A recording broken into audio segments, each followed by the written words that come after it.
Baik, kami silakan duduk kembali, dokter. Persiapan untuk seminar kami silakan. Bapak Ibu yang kami hormati, di siang hari ini kita akan mendengarkan bersama-sama, menyimak sebuah seminar mengenai medical ethics dan disiplin, yang nanti sebagai narasumber adalah beliau yang sangat luar biasa. Ya, kalau kita biasa di luar ya, tapi kalau beliau sangat luar biasa. Ya, sebagai narasumber di siang hari ini yaitu Dr. Beni Satria, MKes SHMH, Fiskua, dan beberapa sertifikat yang beliau miliki, akan menjadi narasumber di siang hari ini mengenai regulasi, kepatuhan dan implementasi hukum pada profesi dokter. Di mana pada seminar di siang hari ini akan dibantu selaku moderator, yaitu yang terhormat Dr. Dwi Heri Susatyo, SPB, yang sudah tidak kita lupakan beliau. Untuk itu pada siang hari ini kami serahkan kepada Dr. Dwi Heri Susatyo, SPB, untuk memimpin jalannya seminar di siang hari ini. Dan kepada para hadirin, kami silakan untuk mengikuti.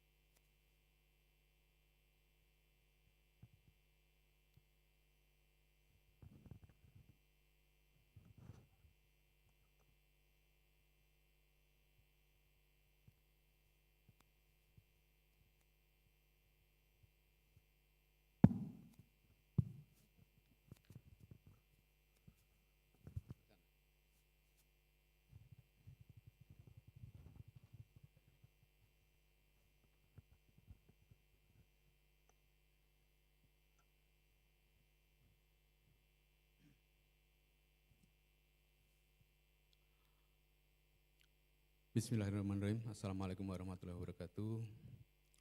Selamat siang, salam sehat, salam sejahtera buat kita semua. Yang saya hormati para tamu undangan yang tanpa mengurangi rasa hormat tidak saya sebutkan satu persatu. Yang saya banggakan dan saya cintai, senior dan sejawat dokter, pengurus ID Kabupaten Bekasi, dan peserta seminar pada siang hari ini. Puji dan syukur kita panjatkan kehadirat Allah Subhanahu wa Ta'ala yang telah memberikan berkat dan karunia-Nya sehingga kita bisa berkumpul dalam keadaan sehat, dalam ruangan yang sangat representatif ini untuk bisa berseminar, mendapatkan pencerahan dari pembicara, kita bisa berdiskusi, kita bisa berbagi pengalaman dan bertukar ide. Terima kasih kepada panitia yang telah memberikan kepercayaan kepada kami untuk bisa menjadi moderator pada siang hari ini.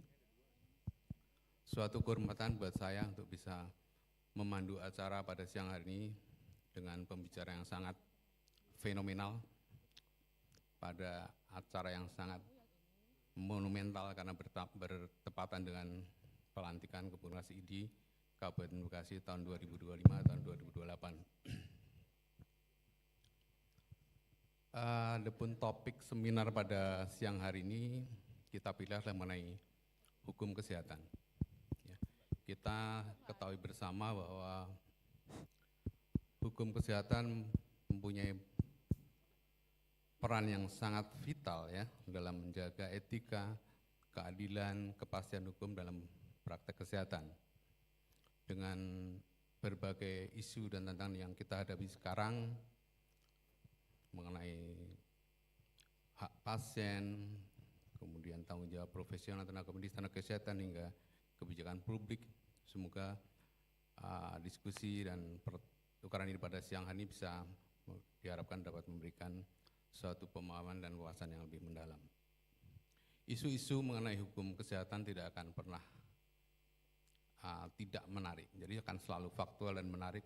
Banyak sekali yang kita bisa gali dan kita dapatkan pada topik ini ya, mengenai sengketa medis, mengenai penyelesaian sengketa medis, kemudian banyak hal lah mengenai perlindungan hukum terhadap tenaga kesehatan dan tenaga kesehatan, kemudian pendekatan etika dan disiplin, dan sebagainya. Jadi pada siang hari ini kan kita kupas tuntas ya dengan expertnya, Dr. Benny bla bla bla tadi.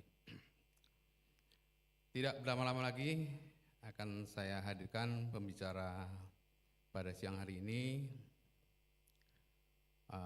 seorang dokter muda yang sangat ganteng, menjadi idaman para ibu-ibu katanya tadi, ya. Seorang rising star yang expert di bidang hukum kesehatan. Dr.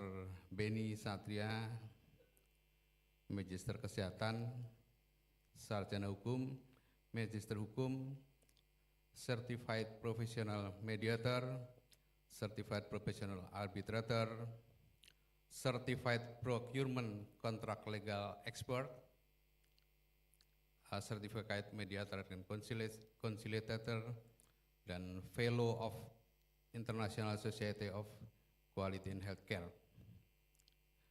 Akan membawakan materi dengan judul Medical Ethics dan Disiplin Masterclass, Regulasi, Kepatuhan, dan Implementasi Hukum pada Profesi Dokter. Tapi sebelum Dr. Benny memaparkan materinya, akan saya bacakan kurikulum vitae beliau. Tapi akan saya singkat saja, kalau enggak nanti 45 menit untuk membacakan kurikulum vitae.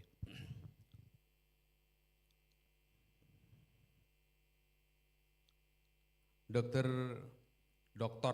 Benny Satria S.Ket, MKes, MHMH, CPHMC, CPMed, CPARP, CPCLT, CMC Visqua, lahir di Medan tanggal 30 Oktober 1980. Jadi ini termasuk generasi senial, jadi generasi X yang paling akhir dan generasi milenial yang paling awal.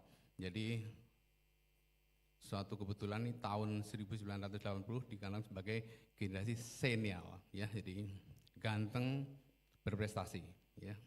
Dan ini kemudian riwayat jabatan, sekarang menjadi Direktur Rumah Sakit Columbia Asia dari Maret 2025 sampai sekarang, Direktur PT Safety Medical Indonesia, Direktur PT Sri Pamela Medica Nusantara, Direktur Rumah Sakit Umum Bunda Tamrin. Oh, ini pernah menjadi Direktur Rumah Sakit Bunda Tamrin, sekarang menjadi Direktur Rumah Sakit Columbia Asia. Jadi riwayat beliau, pokoknya semua direktur pernah dia jabat, ya. Kemudian riwayat pendidikan, saya cari dulu.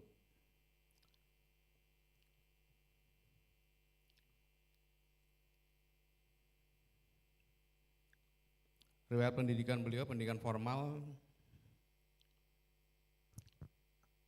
pendidikan sarjana kedokteran dari Fakultas Kedokteran Universitas Islam Sumatera Utara, kemudian pendidikan profesi dokter dari Fakultas Kedokteran Universitas Islam Sumatera Utara, pendidikan Magister Administrasi Rumah Sakit Fakultas Kesehatan Masyarakat USU, pendidikan sarjana hukum UNPAP, kemudian pendidikan Magister Hukum Kesehatan UNPAP, kemudian pendidikan Doktor S3 Hukum pada Unisba Bandung. Pendidikan non formal banyak sekali pelatihan yang beliau ikuti, kemudian diantaranya dari pendidikan khusus profesi advokat, pelatihan sertifikasi mediator, pendidikan pelatihan pekerti, pendidikan pelatihan arbitrase, pendidikan ahli hukum kontrak pengadaan, sertifikasi KMK konsultan Ikesindo, pelatihan sertifikat mediator Jimli pada tahun 2022, masih ada di kelasnya di Jimli berarti. Kemudian pelatihan sertifikasi Fellow International for Quality in Healthcare dan pelatihan tenaga pelatih kesehatan Kementerian Kesehatan RI. Ya, mungkin banyak sekali buku dan jurnal yang pernah beliau tulis juga banyak sekali. Mungkin akan bisa dibaca sendiri nanti. Langsung aja kita hadirkan pembicara kita, Dr. Benny Satria, silakan untuk menempati tempatnya. 45 menit acara kita. Beliau tadi hanya menawarkan untuk 5 menit bicara, 40 menit untuk diskusi. Tapi melihat materi yang akan diberikan tadi cukup banyak dan sangat penting, sehingga kita berikan waktu 30 menit Dr. Benny untuk memaparkan materinya, dan 15 menit kita akan gunakan untuk diskusi. Waktu dan tempat terpersilakan. Baik, terima kasih. Assalamualaikum warahmatullahi wabarakatuh. Salam sejahtera untuk kita semua. Mungkin ada yang belum disampaikan, ya saya masih di lektor 300, saya dosen juga di Magister Hukum Kesehatan dan di Sarjana Hukum.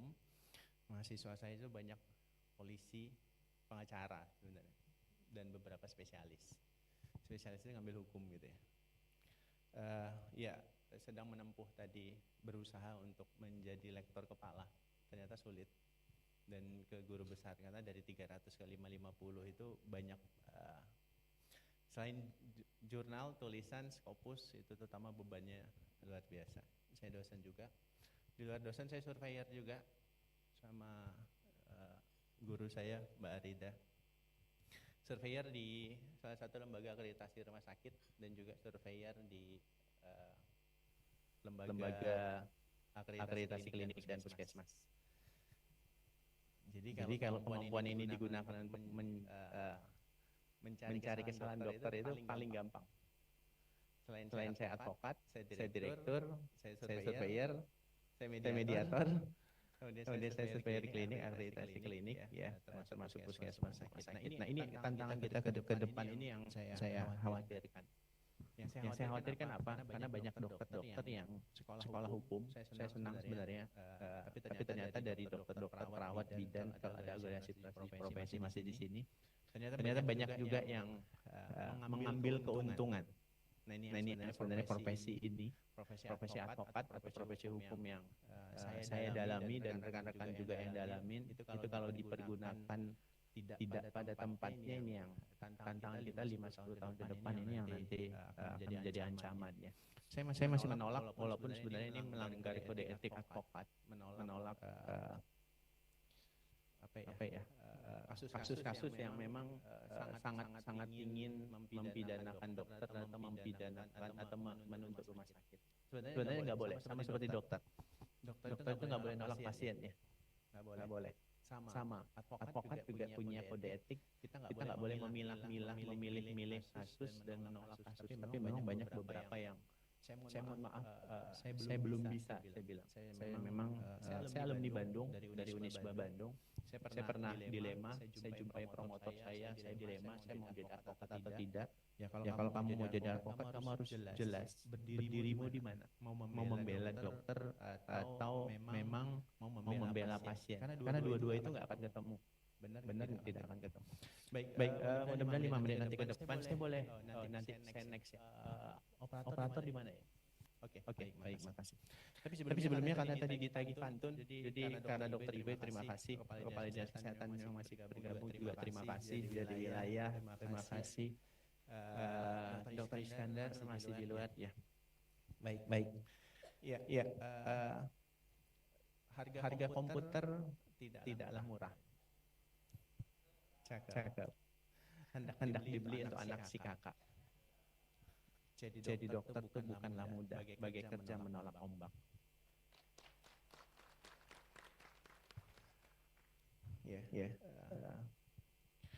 Kalau Tuhan bawa kenari, bawalah kenari banyak berisi.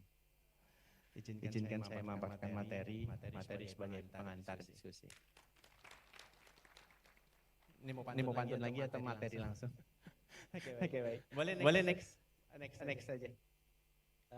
Itu slide next saja. Saya ada beberapa buku, saya mohon maaf, tapi saya janji nanti saya akan kirim nanti ke Ketua Dr. Iskandar ada beberapa buku terkait restoratif justice, terkait sengketa medik, penyelesaian sengketa medik. Kemudian ya apa yang saya sampaikan ini tentu kapasitas saya sebagai dokter, praktisi, manajemen, surveyor juga apa yang saya alami, dan ini yang berat sama Dr. Iskandar. Ini Dr. Iskandar kabur ini. Posisi beliau kan ketua RC juga ya, ketua RC dan ketua IDI. Ini yang mau dibela ini siapa? Sulit untuk berdiri ya di posisi ini, karena kan ketua itu harus tadi kan sudah disampaikan sama Pak Kadis, harus mengayomi anggota, membela anggota. Ya, saya mengalami dilema yang mungkin nanti akan dihadapi oleh Dr. Iskandar. Saya ketua RC Sumatera Utara. Termasuk juga pada saat itu saya adalah tahun lalu saya ketua Biro Hukum Pembinaan Pembelaan Anggota PPID. Banyak konflik antara rumah sakit sama dokter. Dan saya nggak bisa pilih. Dan saya tahu ini salah dokter, dan saya tahu ini salah rumah sakit. Ini tanggung jawab rumah sakit nggak jalan. Ini tanggung jawab dokter tidak jalan. Tapi saya harus belanya di mana? Beda dengan kasus yang sudah putus kemarin, spesialis anestesi di Bandung. Dengan Dr. Objin di Cianjur ya mungkin ya Dr. Objin. Ya jelas itu perbuatan asusila. Itu yang kemarin saya banyak ditanya, ini wajib kita dampingin, kita bela nggak? Nah kalau kita diskusi soal damping bela, kembali lagi perbuatannya. Nah itu kan perbuatan pidana murni, walaupun dilakukan dalam rangka praktek kedokteran. Nah ini yang dilemanya itu di situ gitu. Baik. Boleh next. Ya tadi kan saya ingin diskusi kita banyak kasus, karena saya selalu sampaikan kemarin diskusi ke teman-teman ID Bekasi.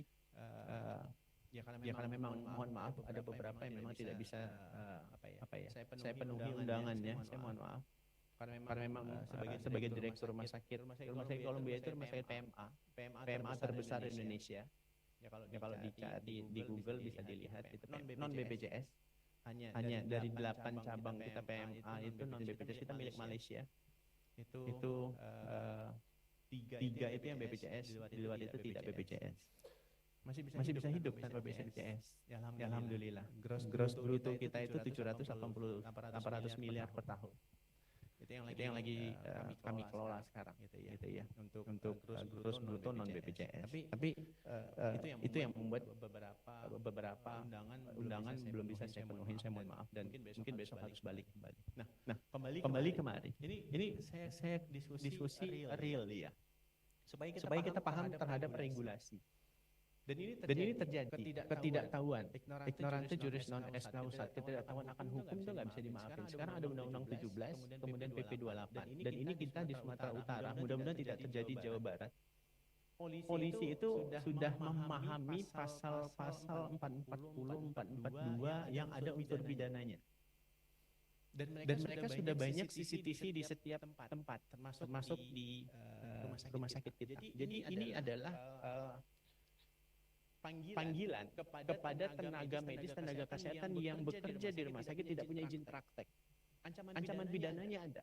Jadi setiap orang yang mempekerjakan tenaga medis, tenaga kesehatan yang tidak punya izin, jadi orang yang mempekerjakan, jadi subjeknya itu adalah orang. Itu ancaman pidananya 5 tahun penjara atau denda 500. Jadi kalau ada hari ini direktur rumah sakit yang mempekerjakan dokter yang nggak ada SIP atau SIP yang mati itu dianggap nggak ada. Kita nggak bisa berdalih SIP saya ada tapi mati, ya tetap nggak ada. Itu yang kemudian menjadi dasar kenapa BPJS memilih pengembalian klaim. Pilih pengembalian klaim atau kita proses di pidana. Ini dua buah yang nggak enak ini dimakan. Terpaksa kita makan yang nggak enak, pengembalian klaim. Itu yang akhirnya dialami kerugian rumah sakit. Tanggung jawab siapa SIP? Tanggung jawab pribadi. Tapi rumah sakit bisa membantu. Mekanisme ini yang harus diatur pertama. Ini real. Tenaga medis, tenaga kesehatan. Nah, siapa yang mempekerjakan? Yang paling repot itu RSUD. Saya pernah di BUMN, sebelum saya di Columbia, saya di BUMN, di PTPN. Saya mengelola 4 rumah sakit, 13 klinik di 10 kabupaten kota. Saya direktur anak perusahaan langsung bersama Bu Pat dulu, bersama Pak Erik kita akan menggabungkan 74 rumah sakit seluruh BUMN. Sekarang prosesnya berjalan di Danantara. dua tahun saya mengelola, saya dari luar, dari swasta yang mencoba untuk fit and proper test, alhamdulillah lulus, kemudian mengelola. Dan pengelolaan BUMN itu ya kita mainnya tuh di abu-abu. Kalau RSUD itu jelas mainnya di putih, swasta itu di hitam, kita abu-abu. Regulasinya itu hampir tidak jelas. Itu yang kemudian membuat saya ngambil banyak certified pengadaan barang dan jasa, perpres supaya tidak tersandung. Kesulitan kita di situ, pengadaan obat dan barang dan jasa terutama kesehatan. Nah, di proses siapa yang mempekerjakan? Kalau direktur itu punya bukti bahwa bukan dia yang mempekerjakan, artinya itu diperintahkan oleh direktur PT atau ketua yayasan atau bupati, wali kota, gubernur, dia harus punya bukti itu supaya dia lepas dari jerat pasal 442 tadi. Jadi untuk yang mempekerjakan atasan itu ancamannya lebih serius lagi. Kalau ada direktur PT menitip adegan bidan, perawat, dokter yang belum punya izin bekerja di rumah sakit, itu ancamannya ditambah sepertiga. Dan kalau ditambah sepertiga, ini yang sedang disorot sama polisi. Polisi nggak akan mau kenain ke direktur. Ini kasusnya seperti itu. Jadi yang dipanggil itu pertama adalah yang tadi, karena mereka sudah berkoordinasi dengan dinas perizinan terpadu satu pintu. Sudah punya data duluan, sudah dinas kesehatan. Kalau sekarang kan izin sama dinas terpadu satu pintu. Mereka sudah dapat bocoran. Dan papan pelang itu kan ada. Nah ini yang saya sampaikan, kita harus waspada terhadap regulasi ini. Lebih baik kalau memang hari ini SIP-nya mati, sudahlah hari ini jangan bekerja dulu sampai ada SIP baru yang terbit. Karena resikonya pasti akan buat kita ribet dan jelimet. Boleh next. Saya ada 80 slide, sengaja ini banyak slide-nya untuk nanti menjadi bahan bacaan, tapi nanti mohon moderator di-cut saja, nanti kita diskusi. Ini narasinya. Pasal 442 itu jelas dan terang. Siapa yang mempekerjakan, ancamannya 5 tahun penjara, dendanya. Jadi ini banyak terjadi. Terutama grup anestesi. Masih ada kan rumah sakit yang pakai grup anestesi? Nggak ada kan SIP-nya? Sudah mulai disorot. Hati-hati. Saya sampaikan di dalam forum ini hati-hati. Termasuk juga anestesi yang selalu menggendong penata anestesi. Nah ini hati-hati. Saya harus sampaikan di forum ini. Terima kasih atas undangannya untuk Bekasi. Untuk saya sampaikan ini hati-hati. Karena akan sangat sulit untuk mendampingi membela kasus ini karena memang faktanya nggak ada izinnya. Akhirnya apa? Damai itu berapa? Rata-rata polisi itu minta angka itu di 150, 200. Mereka akan sebutkan di 200 dulu. Mereka nggak akan mau turun. Paling banter turun tuh 100. Ini sama seperti kita ditilang. Karena kita melanggar. Jalan itu paling kiri, yang jalan batas nggak boleh. Akhirnya ada polisi di depan mau bayar, ambil STNK-nya di Polres, bayar dulu dendanya ke BRI atau sekarang bayar nih 100. Kita lebih milih di situ akhir. Nah ini hati-hati. Next. Ini pasal 442. Nah tadinya saya ingin diskusi kasus, tapi saya mungkin akan lewatkan dulu beberapa kasus. Ini pasien jatuh. Next saja ini kronologisnya. Kasus lewatkan saja. Kita harus pertama setiap ada kasus. Ini yang saya ingin sampaikan. Saya selalu ditanya dan banyak konsul ke kami. Berdiskusi ke kami, minta pendampingan. Setelah ini, saya bilang ini setelah stadium grade 3 kanker. Repot lah, paliatif saya bilang. Maksudnya apa? Kenapa nggak dari awal ada kasus, kita diskusi dulu, kita dampingi dulu, kita audit dulu, kita lihat dulu kesalahannya di mana, kita temukan dulu penyakitnya di mana, baru kita obati. Itu lebih enak. Daripada kalau itu sudah dokumennya rekam medis yang nggak lengkap, catatannya salah, SPO-nya nggak ada, dan sudah datang MDP suratnya sudah dikasih, polisi sudah dipanggil polisi sekian kali, sudah diberikan keterangan, dan itu sudah dicatatkan dalam BAP, baru konsul ke kita. Ini sulitnya pendampingan itu di situ. Maka saya selalu sarankan, kalau ada kasus, pertama selesaikan internal dulu. Kalau kejadian di klinik, selesaikan dengan kepala kliniknya dulu. Kalau terjadi di rumah sakit, selesaikan dulu di rumah sakit. Kalau tidak ada penyelesaian, baru mengadu ke ID. Nanti ID akan dampingin. Yang sulit, ini sudah penyelesaian kasusnya juga tidak jelas, tindak lanjutnya seperti apa, pasien sudah mulai ngamuk, viral kemana-mana, naik ke sosial media, polisi sudah panggil, sudah dilakukan penyidikan, sudah naik ke tahap penyidikan. Baru kita dipanggil. Ini tolonglah bela dampingin anggota kita. Ini yang sulit. Sama seperti kasus yang viral spesialis anak di Bangka Belitung. Kemudian saya dihubungi pada saat kasus itu di November, itu sudah ulang tahun pertama memang kasus ini. Kemudian ketua ID-nya Dr. Adi wafat ya. Beliau saya baru tahu beliau sakit. Beliau ada menghubungi saya memang. Kami ada kasus di sini, Bang. Nanti abang kemarilah kami undang. Bang, gini saja. Kalau memang sudah ada kasus seperti itu, kita zoom dulu lah, saya bilang. Tapi kalau bisa hadirkan, saya minta kronologis dulu. Nah, ini yang ingin saya sampaikan. Polisi sama dokter sama pola kerjanya. Ini yang harus saya sampaikan. Kita nggak akan mungkin bisa menegakkan diagnosa kanker. Kan nggak mungkin kita diagnosa diagnosa kanker. Kalau kita tidak lakukan anamnesis. Kalau kita tidak lakukan pemeriksaan fisik. Kalau kita tidak lakukan pemeriksaan penunjang. Maka kita nggak akan bisa menegakkan ini kanker. Polisi sama. Anamnesis polisi itu namanya BAP.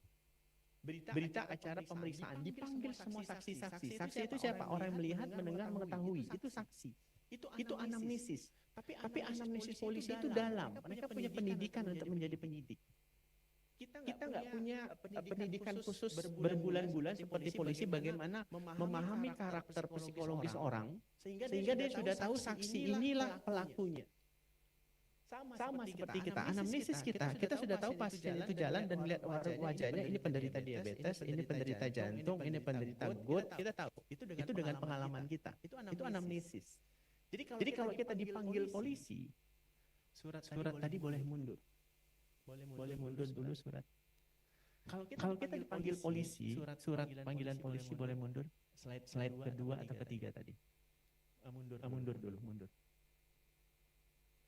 Yang ada surat polisi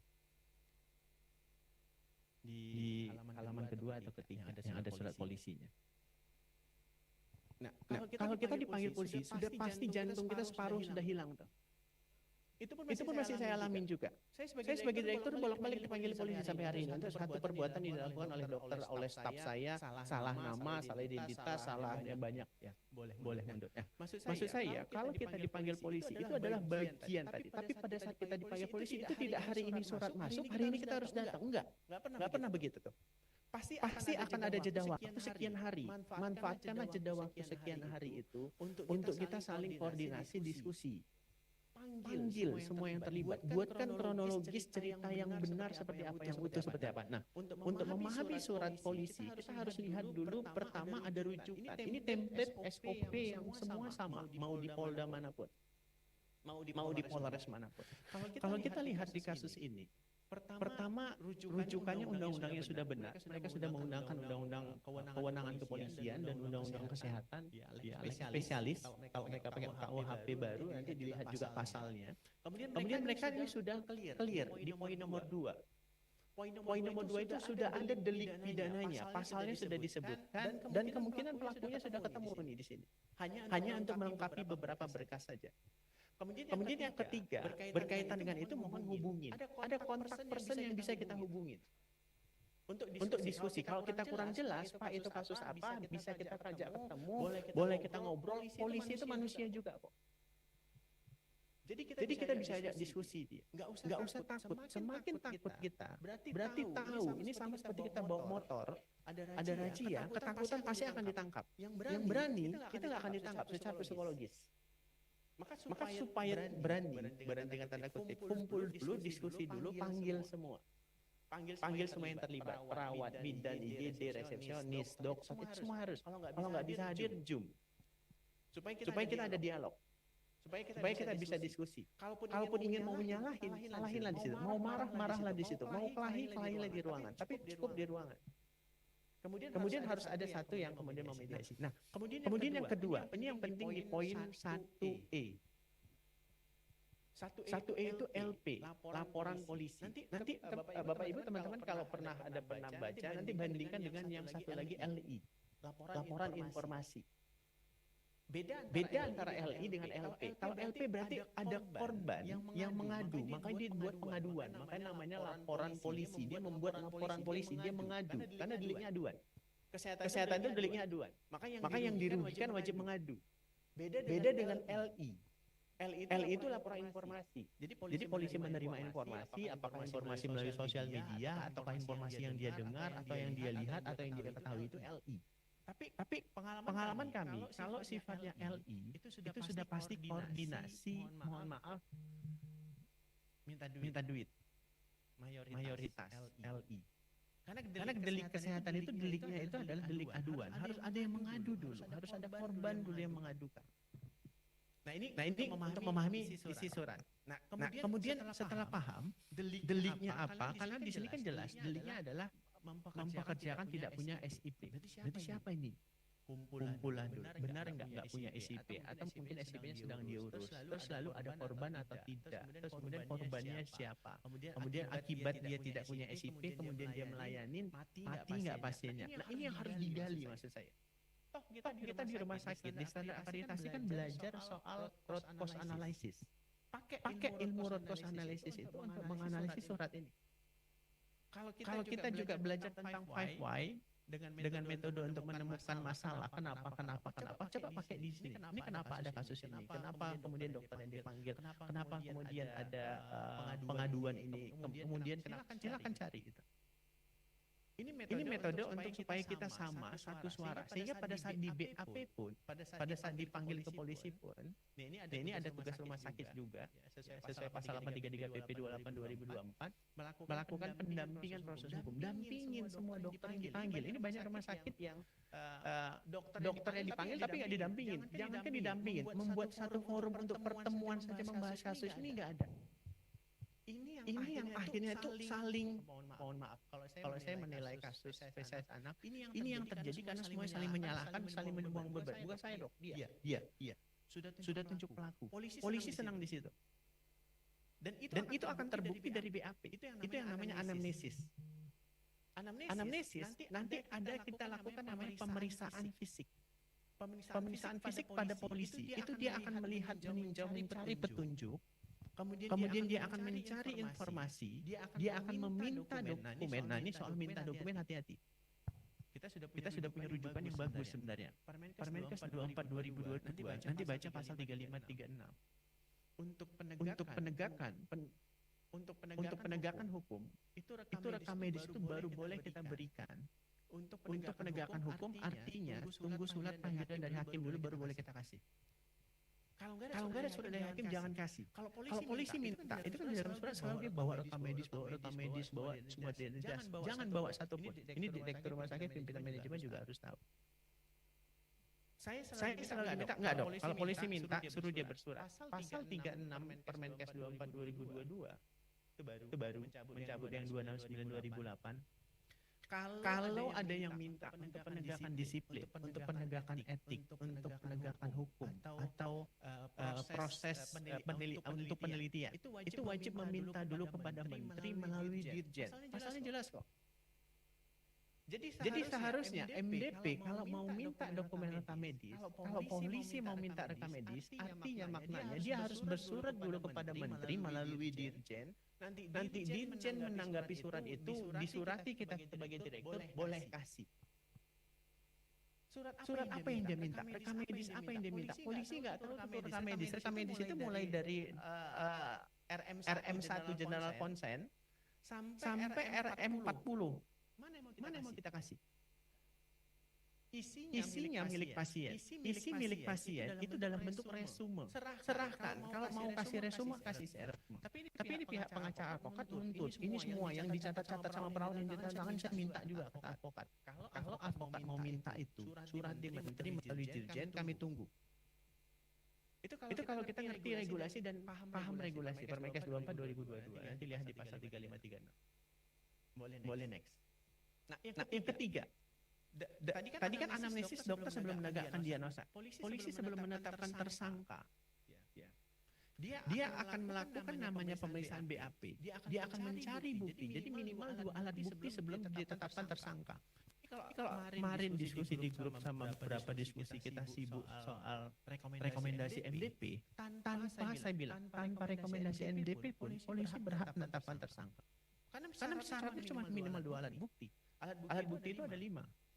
Yang pertama keterangan saksi sudah pasti terpenuhi nih keterangan saksi karena mengadu itu sudah keterangan saksi. Dipanggil manajemen, direktur, perawat, bidan itu sudah terpenuhi satu unsur. Lemah. Dia akan mencari unsur yang lain. Alat bukti yang lain apa? Keterangan ahli. Dia akan cari ahli. Ini yang pada saat kita mendampingin kasus korupsi di bidang kesehatan, polisi akhirnya mencari ahli yang berpihak ke dia. Kita sudah hadirkan ahli yang membantah ini bukan tidak ada perbuatan melawan hukum, tapi dibantah. Jadi kita lagi ahli istilahnya. Nah, yang kedua keterangan ahli. Keterangan ahli ini sudah pasti dari ID.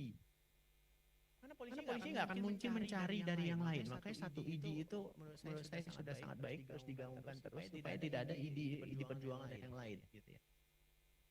Jadi keterangan ahli sudah cukup. Tetapkan aja tersangka. Cuma kalau polisi tidak mengacu kepada pasal 308, dia akan mudah untuk diperadilankan. Karena sekarang objek penetapan tersangka itu sudah menjadi objek pra-peradilan. Itu karena kasus sebelumnya. Dulu tidak masuk di dalam objek pra-peradilan penetapan tersangka. Dulu yang masuk objek pra-peradilan itu adalah penangkapan, kemudian penyitaan. Penetapan tersangkanya tidak, kan syaratnya minimal 2 alat bukti. Sudah selesai. Cuman untuk memperkuat lagi dalil polisi bahwa tersangkanya adalah dokter A, dia akan minta rekomendasi MDP. Jadi sudah 3 alat bukti. Kurang kuat apa lagi? Kemudian dia sudah punya dokumen rekam medis. Bukti yang keempat itu dokumen. Sudah 4. Jadi penetapan tersangkanya kenapa diributkan? Diributkannya ada tempatnya, namanya pra-peradilan. Bukan di sosial media. Cuma itu yang saya khawatirkan. Apakah dokumen rekam medis ini cukup kuat menetapkan dokter menjadi tersangka? Ya cukup. Karena dokternya tidak menjalankan kewajibannya mengisi dokumen rekam medis. Maka terpenuhi unsur itu. Sehingga penetapan tersangka itu terpenuhi karena ada pelanggaran disiplin yang diatur dalam Permenkes 3 2025. Jabarannya itu ada di Kepmenkes 775 2025. Selain tadi sumpah dokter yang sudah didalilkan, maka sampaikan juga soal itu. Karena kalau kita sudah melanggar disiplin, etik sudah otomatis terlanggar. Kalau kita sudah melanggar hukum, etik disiplin sudah otomatis pasti terlanggar juga. Nah, ini yang harus dipahami juga soal 17 jenis pelanggaran disiplin. Nanti kita diskusi. Boleh next. Ini tadi kita mau bahas kasus. Nah, ini dalil. Hanya ada 2. Siapa yang menuduhkan maka dia wajib membuktikan. Kesalahan. Kalau ada dugaan salah obat, salah resep, salah diagnosa, salah apalagi yang ada. Selalu di rumah sakit kan salah. Memang seorang dokter nggak boleh salah. Maka setiap ada kesalahan, dia harus ada dalil yang menyebabkan salah. Contoh, kita sering di rumah sakit itu salah obat. Salah sudah diminumkan.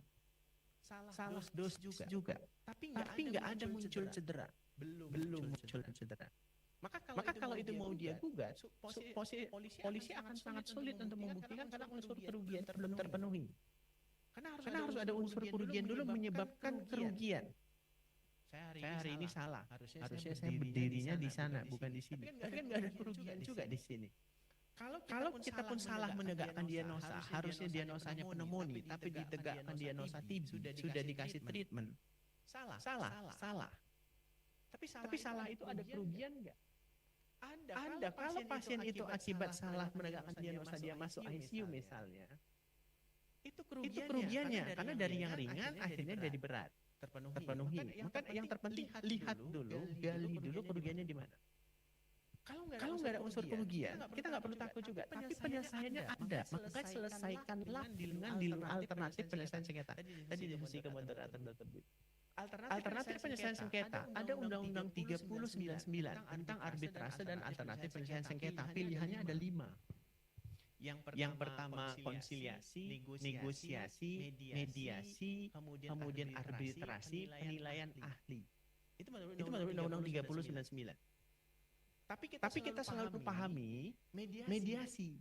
Nggak salah. Mau milih mediasi, mau milih konsiliasi, mau milih arbitrasi, mau milih penilaian. Cuman penilaian ahli ini kenapa nggak pernah kita ambil? Nah, cuma sulit. Kalau kita mau mediasi atau negosiasi sesuai dengan pasal 310 Undang-Undang 17, kita nggak punya dalil kuat. Kenapa? Karena kita lemah. Coba lihat di general consent. Pulang dari sini. Di persetujuan umum rumah sakit. Coba lihat kalau ada direktur rumah sakit, coba ambil general consent-nya. Di general consent itu isinya apa? persetujuan umum. Persetujuan umum itu apa? Penjelasan terhadap nama, identitas, hak dan kewajiban pasien, lalu apa? Biaya, kemudian white list dan atau backlist. Mana orang-orang yang boleh diizinkan, mana orang-orang yang dilarang untuk mendapatkan informasi atau menerima informasi. Tapi kita nggak pernah masukkan pada saat terjadi sengketa. Pada saat terjadi perselisihan, kita menyelesaikannya pakai apa? Nggak kita sepakatin di awal pada saat sama seperti saya waktu masuk check-in tadi malam di sini jam 2 pagi. Saya diedukasi tentang persetujuan umum, general consent. Dia bilang apa? Pak, di sini catat nomor telepon, terus ini ruangan Bapak ada ruangan no smoking. Kalau Bapak nanti smoking di situ akan ada denda 2 juta. Saya setuju, saya tanda tangan. Itu general consent. Terhadap sengketa sama kita dengan pasien itu adalah keperdataan, inspanning perbendanis. Itu diatur di dalam pasal 284. Kesepakatan kalau pasien tidak sepakat dengan aturan rumah sakit, ya silahkan cari rumah sakit lain yang mau ikut aturan dia. Sepanjang bukan kasus gawat darurat ya. Kalau kasus gawat darurat wajib kita berikan pertolongan dulu karena ancamannya itu bisa sampai 10 tahun penjara kalau pasiennya meninggal atau cacat. Tapi kalau bukan gawat darurat tolong dulu. Nah, kita kesampingkan lah kasus gawat darurat karena kasus gawat darurat itu masuk ke dalam force major. Masih banyak dalil yang memenangkan kita atau berpihak ke kita untuk kasus gawat darurat. Untuk kasus non gawat darurat, maka saran saya di forum ini perbaikilah persetujuan umum atau general consent. Nanti beda lagi dengan special consent. Special consent itu ya kalau dia butuh operasi perlu consent khusus. Kalau dia butuh tindakan masuk ICU perlu persetujuan khusus. Ada persetujuan masuk ICU gitu ya. Untuk general consent harusnya tertera kalau terjadi perselisihan kita selesaikan dulu dengan cara apa? Sepakatin dan itu wajib dijelaskan kepada pasien. Jadi harus dijelaskan di dalam general consent. Jangan dia langsung bawa ke ranah pengadilan atau ke ranah hukum sebelum selesai internal dulu. Maka seharusnya konflik itu tidak akan selesai ke pengadilan kalau dia selesai itu pada tahap pra-konflik. Sengketa itu tidak akan maju ke pengadilan kalau memang kita bisa berhentikan itu di prasengketa. IDI nggak akan repot kalau prasengketa itu sudah selesai. Maka nggak akan masuk. Jadi pada saat muncul sengketa naik dari prasengketa ke sengketa, maka IDI terlibat di situ harusnya. Asosiasi pasien kes juga harus terlibat di situ. Karena kalau enggak ini nanti masyarakat pasti akan viral dari yang lain. Pembelaannya itu sudah masuk di situ. Nah, kita harus identifikasi dari prasengketa. Nah, kemudian kealpaan. Jadi kalau ditanya tindak pidana, selalu kan tindak pidana ini kok masuk pidana sih? Ya, tindak pidana itu adalah perbuatan yang ada delik pidananya. Prinsipnya di situ. Sepanjang tidak ada delik pidana, maka dia bukan tindak pidana. Kealpaan itu salahnya dokter, itu delik pidana. Tapi mengakibatkan meninggal atau cacat. Ada delik pidana, ancamannya ada 5 tahun kalau dia meninggal dan atau itu kan naratif. Jadi kalau terkait perlindungan itu harus dipahami pertama ada perlindungan preventif dan ada perlindungan represif. Nanti di slide ada. Nanti saya mungkin 5 menit untuk kita diskusi lagi. Perlindungan preventif itu ada perlindungan yang diberikan oleh negara dalam bentuk Anda dokter, mana STR Anda, mana SIP Anda. Maka sepanjang Anda punya SIP dan STR, maka Anda boleh melakukan praktek kedokteran dengan meminta persetujuan. Maka syaratnya itu adalah persetujuan. Jadi sebelum mendapatkan persetujuan harus ada informasi, maka nama informed consent. Jelasin dulu informasinya, baru minta persetujuan. Nah, kita salahnya itu selalu di situ. Tidak meminta persetujuan atau tidak memberikan penjelasan. Sehingga muncullah gugatan sengketa itu tidak menjelaskan kalau memang ini ada masalah komplikasi, ini masalah kematian, ini akan muncul kepada resiko medis atau tidak. Sepanjang itu ada, maka delik informed consent atau persetujuan tadi ini akan menjadi alasan pembenar dan pemaaf. Jadi harus dipahamin bahwa informed consent itu bukan sesuatu penghapus pidana, bisa saja dia menghapus pidana. Tetapi kalaupun masuk ke dalam delik hukum dia menjadi alasan pemaaf atau pembenar, dia hakim memutuskan. Karena itu nanti akan kita buktikan pada saat gelar perkara. Kalaupun polisi sudah yakin berdasarkan 4 alat bukti tadi, keterangan ahli dapat, saksi dapat, rekam medis dokumen dapat, rekomendasi MBB dapat, kita ditetapkan sebagai tersangka, maka harus dilakukan gelar perkara. Gelar perkara itu nanti akan dilihat unsur-unsur ini yang dipahami. Saya ambil contoh satu kasus yang terjadi di Aceh. Kasus di Aceh itu tertinggal kasa. Sampai berminggu-minggu. Pasien itu mondar-mandir, kasanya tertinggal, sudah bau busuk, infeksi, dia juga nggak nyaman, kencing. Itu ketinggalan kasa. Ketahuannya itu setia. Karena bolak-balik sama dokter itu, rekam medisnya tidak dicatat, dia memasang tampon di situ. Dia juga tidak melakukan USG untuk mendeteksi kenapa keputihannya dan baunya ini terus muncul, pasiennya terus kesakitan, mondar-mandir, terus komunikasi dokternya juga buruk. Yang akhirnya ketahuanlah sekian minggu karena dia second opinion, ini ada kasa, dikeluarkan kasanya, barang bukti ada. Kasa yang ada di dalam ketinggalan sudah berminggu-minggu, barang bukti ada, komunikasi juga buruk, di rekam medis tidak tertulis. Kurang apa lagi bukti? MDP turun, dulu MKDKI turun, itu kasusnya di Aceh Tamiang yang sekarang banjir. MDP turun, akhirnya dokternya diputus bersalah melanggar disiplin, kena 6 bulan. 6 bulan cabut SCP-nya. Bayangin kalau dia satu-satunya dokter di situ, maka revenue rumah sakit pasti turun. Karena ini satu-satunya dokter. Rumah sakit harus cari dokter lagi. Kalau gampang. Kalau susah. Oke, 6 bulan. Dokternya sedang menjalani kasus itu 6 bulan. Sekarang naik kasus itu ke penyidikan. Sudah ditetapkan tersangka. Sebelum naik ke kasus ke pengadilan karena akan diadilin, maka dilakukanlah gelar perkara. Ini menarik di sini. Pada saat dilakukan gelar perkara, dihadirkanlah kuasa hukum dari pasien, kuasa hukum dari dokter, kemudian ahli dihadirkan, termasuk juga penyidik. Kasus SP3 berhenti. Kok bisa? Barang bukti ada, kasa, kemudian juga bukti juga pasien, kerugiannya ada. Persoalannya adalah delik pasal yang mau digunakan. Polisi penyidik kan pakai pasal 440 ayat 1. Pasal 440 ayat 1. Nah, yang ini. Oh, ini 40 ayat 2. Setiap tenaga kesehatan yang melakukan alpa, kan alpa dia. Alpanya tidak melakukan yang harusnya dia lakukan. Harusnya kan dia lakukan pemeriksaan dalam, dia periksa dulu. Enggak dia lakukan. Harusnya kan dia USG. Masa dengan USG enggak nampak ada kasa di dalam vagina? Karena dia persalinan normal. Masa enggak nampak? Dia tidak melakukan yang harusnya dia lakukan, atau dia melakukan yang harusnya dia tidak lakukan. Dia hanya kasih obat, kontrol, periksa obat, terus komunikasinya buruk. Terpenuhi unsur tenaga medisnya, kemudian kealpaannya. Tapi menjadi sulit pada saat dihadirkan, mengakibatkan luka berat. Nah, di sini dia. Pasiennya nggak mati nih. Beda kalau kasusnya itu adalah pasiennya meninggal. Karena itu adalah terpenuhi unsur keseluruhan. Maka naik kasusnya. Kalau kasus yang di spesialis anak itu kan pasiennya meninggal. Maka cepat dia naik. Untuk kasus yang luka berat, yang luka berat itu mengakibatkan luka berat karena kasanya itu ketinggal. Apakah ini mengakibatkan luka berat? Ini asas kausalitas. Kebetulan penyidik di Aceh itu memahami asas kausalitas. Yang repot itu kalau penyidiknya tidak memahami kausalitas, diserahkan ke hakim pengadilan, ke jaksa, naik P21 kemudian disidangkan. Nah, pada saat ditanya ke pasien, pasiennya harus hadir. Dokternya hadir di dalam gelar perkara itu, semua para pihak itu harus hadir. Yang ditanya polisi cuma satu. Bapak sudah hubungan sama ibu? Sudah. Gimana rasanya sama yang sebelumnya? Ada bedanya. Ya nggak ada. Ada luka darah nanah di situ. Masih bisa nggak dipakai.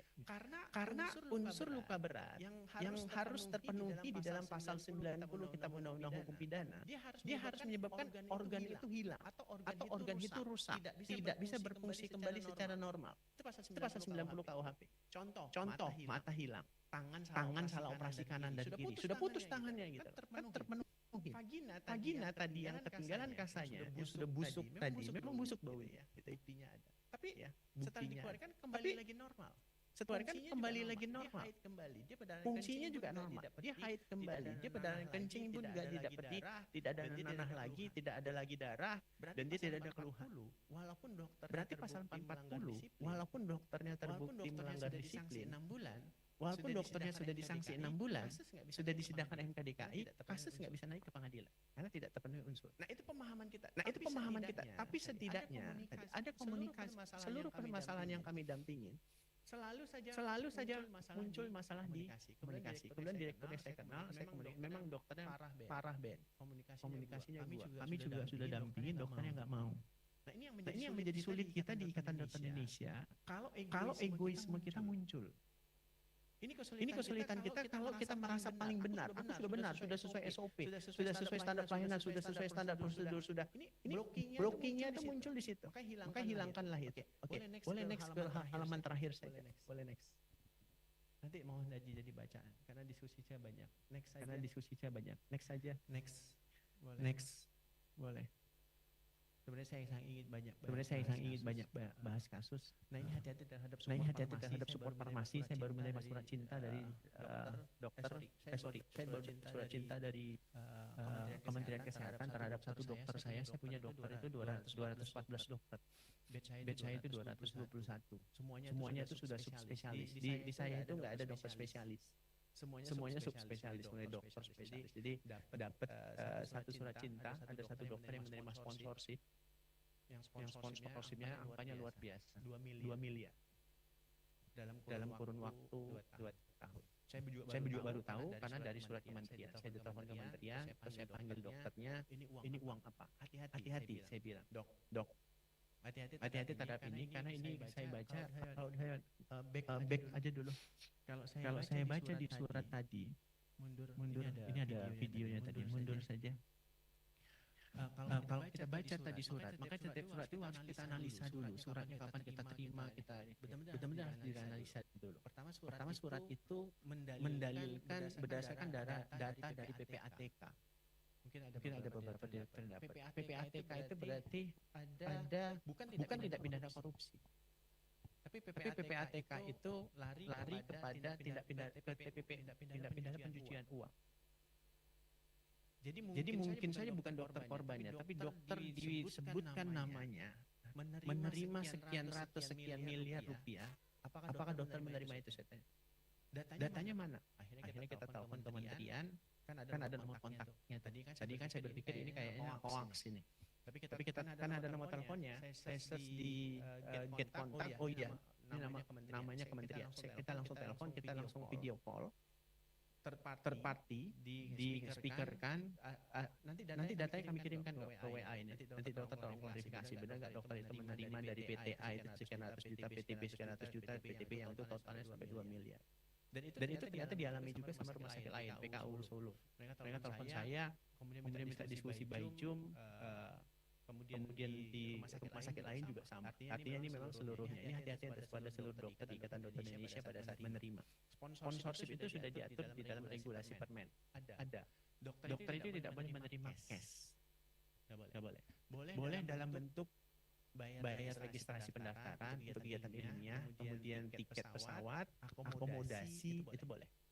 Waktu tinggal 5 menit lagi minggu ini. Kita tambah 5 menit karena masih banyak materi ya. Semuanya disuruh menekan itu kalau dia boleh, kalau dia sebagai narasumber atau dia sebagai moderator itu boleh cash. Jadi saya setiap hari itu hampir tanda tanganin sponsorship terus. Saya bilang saya tahu dulu saya pernah menerima ini, tapi hari ini saya nggak mau tanda tangan. Kalau mau buatlah kegiatan ini di rumah sakit, saya bilang. Pakai ruangan hall atau buatlah pertemuan, edukasilah peserta dokter sama perawat. Yang penting ada dibuat. Jangan saya tanda tangan, saya bilang. Karena kalau saya tanda tangan pasti nanti akan muncul masalah. Jadi untuk ini saya akan tanda tangan ini kalau mau dibuat. Tapi dok bla bla bla bla. Kalau di luar saya enggak, kecuali kalau di luar kota. Kalau luar kota kan ada bukti flyernya. Nah, kan kita ada bukti.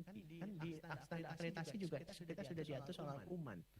Ada undangan, ada materi, ada audiens, ada notulensi. Mana? Supaya pada saat di audit pun dokter menerima. Silakan, saya nggak mau persoalkan dokter mau menerima 1-2 juta atau 100 juta, saya nggak persoalan dan saya nggak akan minta 1 rupiah pun dari itu, saya bilang. Yang penting kegiatan itu ada, dokter saya bermanfaat. Boleh next ke belakang bang? Daripada saya ditegur lagi. Nah ini next. Banyak kasus yang sebenarnya kita ingin bahas supaya ini real ya. Nang diskusi kasus. Next aja. Ini halnya untuk jadi bahan bacaan. Cuman jangan di-share ke mana-mana yang nggak jelas, nanti dipakai sama pengacara luar. Saya nggak tahu di luar itu pada saat di-share itu aman atau tidak. Next saja halaman belakang, 3 slide terakhir di halaman belakang. Yang ada dialog. Ini kewajiban untuk lingkungan. Baca saja ini kewajiban kita. Next saja, next. Mundur sebelum ini. Belum ini. Oke. Saya ingin ngambil kesimpulan itu di sini. Masalah kita cuma di sini. Ada gap antara dia. Ada spasi antara lo dan gue. Dia itu pasien, dia itu manajemen, dia itu dokter, lo itu gue, lo itu pasien, lo itu manajemen, lo itu ID-nya, gue itu sayanya atau mungkin pasiennya. Mohon hilangkan spasi ini. Hilangkan spasi antara dia, lo dan gue. Boleh next. Sehingga penyelesaiannya jadi di sini. Semua masalah itu selesai. Kalau kita ketemu dalam satu meja, kalau kita ketemu dalam satu forum, kalau kita ketemu dengan pasien. Dan ini kami lakukan juga di rumah sakit. Sebagai direktur rumah sakit ini kita lakukan. Pada saat pasien itu sudah mau menuntut, saya mau ketemu dokternya sekarang. Oh enggak, saya akan tutup, saya akan laporkan ke media. Dokter yang malpraktek. Kita yang menerima informasi itu ketakutan. Kita ketemu. Supaya nggak ada gap, ayo ketemu. Begitu kita ketemu di meja bundar, sediakan minuman, sediakan makanan, kita diskusi, dokternya tolong jelasin kenapa tadi seperti ini, dokter tadi ngomong begitu benar, pasiennya ya sudahlah, kalau memang begitu kami tenang, tangan. Gak akan muncul itu komplain. Masalah kita cuma sudah diajarin, tidak ada lagi spasi antara dia, lo dan gue. Terima kasih. Assalamualaikum warahmatullahi wabarakatuh. Terima kasih Dokter Beni. Satu paparan yang sangat menarik. Ya. Kalau kita berikan waktu untuk semua yang nanti dipaparkan mungkin 12 jam juga nggak cukup. Kita hanya berikan waktu 30 menit plus 5 menit tadi kita berikan bonus. Kita buka termin pertama untuk 3 penanya. Pasti akan banyak yang bertanya. Mungkin dari sisi yang sebelah kanan dulu. Tolong mic. Sebutkan nama dan Bismillahirrahmanirrahim. Assalamualaikum warahmatullahi wabarakatuh. Saya Dr. Dede Yunus.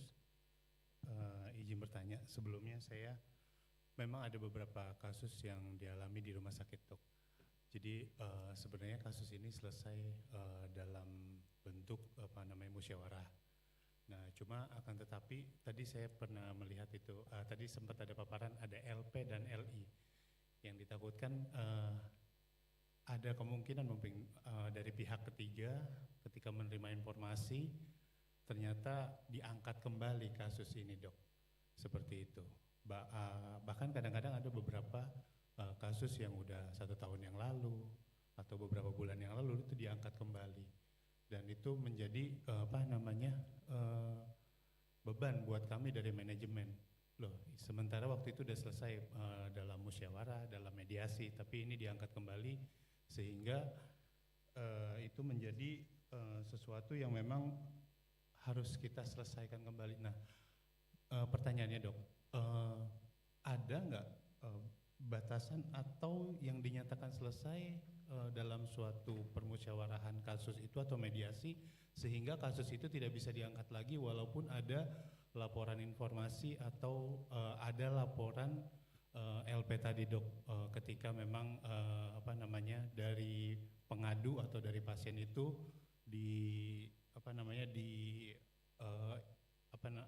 biasa sih dari pihak ketiga untuk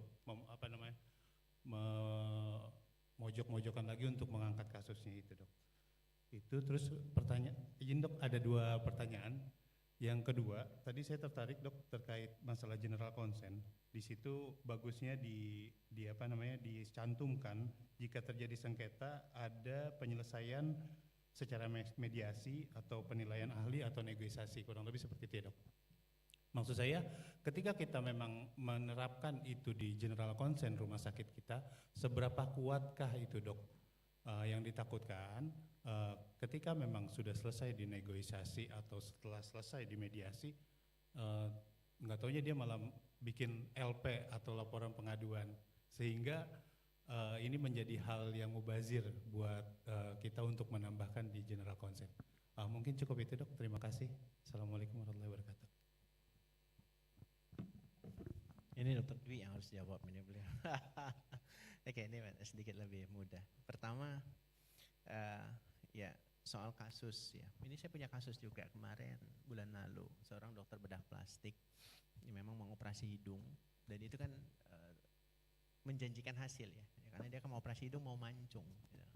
Jadi memang hidungnya bukan malah mancung, bekas operasinya itu sikatrik, kemudian akhirnya miring hidungnya. Kasusnya 2018, jadi beliau stres, memang di WA terus, kebetulan pasiennya sudah di Jakarta, waktu dia di Medan di Jakarta, dia suruh di WA itu konsul ke teman sejawatnya, tetap dokternya tanggung jawab, tapi stres memang. Nah, diskusi kami di kafe, pertanyaan saya cuma satu, ini kasusnya kapan bang? Kejadiannya di mana? Kebetulan memang beliau berpraktek di Kolombia, tapi kejadiannya syukurnya tidak di Kolombia, di rumah sakit lain. Kasusnya 2018, sudahlah tenang aja lah bang, tidur aja saya bilang. Serius lah katanya, iya. Untuk kebetulan kita punya Permenkes 3 2025 untuk delik pengaduan pelanggaran disiplin itu kadaluarsanya adalah 3 tahun. Jadi 2018 kasus, sekarang 2025 dia mau melapori. Dia ngancam memang akan melaporkan, memviralkan dan lain sebagainya. Sudah abang tenang saja. Karena syarat untuk ditetapkannya menjadi tersangka, syarat untuk dapat dilakukan tingkatan dari penyelidikan ke penyidikan itu harus ada rekomendasi MDP pasal 308. Jadi kalaupun dia mengadukan ke MDP, MDP pasti akan tolak karena kalau MDP memproses karena sudah jelas di dalam Permenkes 3 itu kadaluarsa 3 tahun ini nggak bisa dilakukan. Asas nebis and idem bahwa seseorang itu tidak bisa diperkarakan dengan untuk satu kasus yang sama 2 kali itu ada juga di dalam pasal 76 KUHP. Jadi banyak dalil yang kalau memang ini, makanya ini hati-hati kita kalau dari saya. Tapi untuk kasus pidana itu ada kadaluarsanya juga untuk kasus delik pidana. Ya, untuk yang di atas ancaman 5 tahun itu kadaluarsanya itu 9 tahun, ya itu masih boleh diproses. Tapi kan syaratnya lagi, ini lex spesialis ya. Kita nggak bisa pakai KUHP general. Lex spesialis itu harus mengacu kepada Undang-Undang 17. Undang-Undang 17 untuk menetapkan menjadi tersangka ya dari penyelidikan ke penyidikan harus ada rekomendasi MDP. Artinya tetap kasus delik kesehatan harusnya mengacu ke pasal 308. Ya kecuali pasal 308 itu dicabut. Jadi safety-nya kita itu kalau belum 3 tahun itu belum safety untuk semua kasus sengketa. Nah balik lagi soal kita udah repot nih udah buat perjanjian.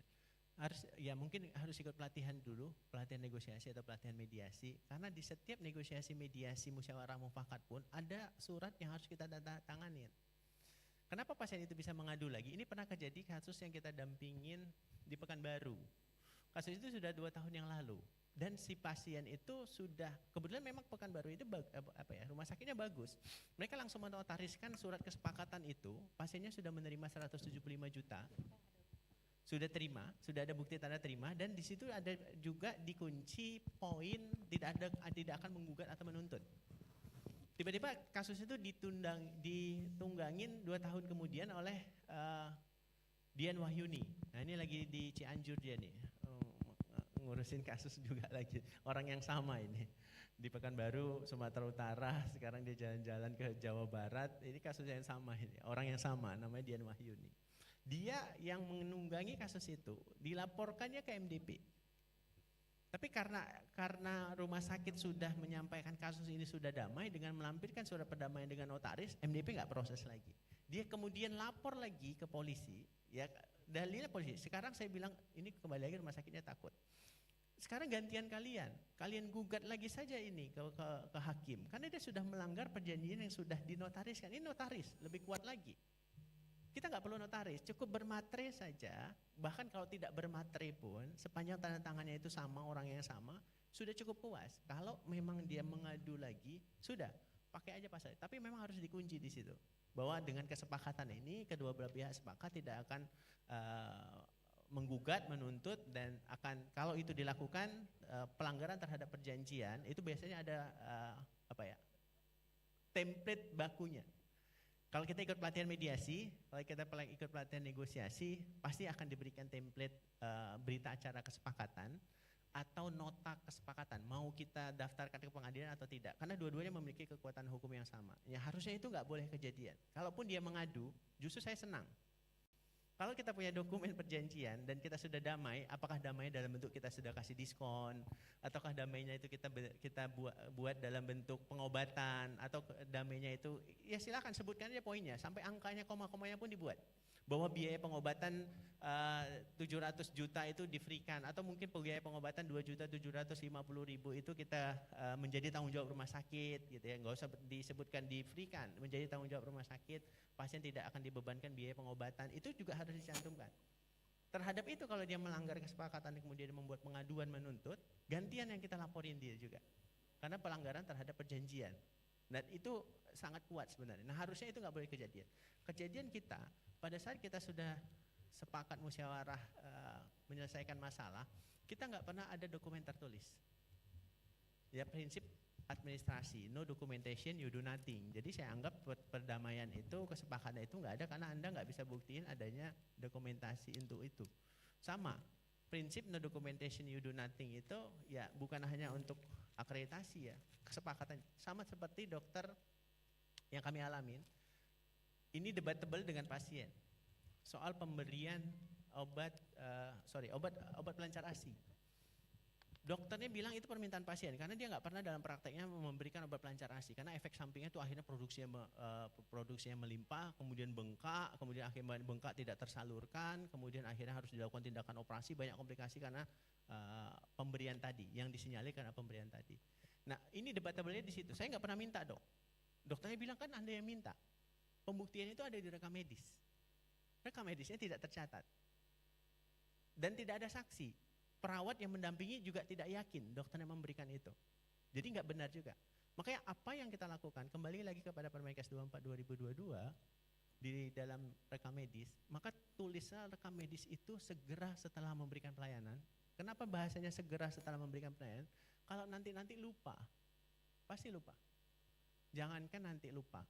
Ini sekarang hari Sabtu, kalau saya tanya Dokter Iskandar hari Rabu makan siangnya pakai lauk apa dok? Masih 2 hari yang lalu.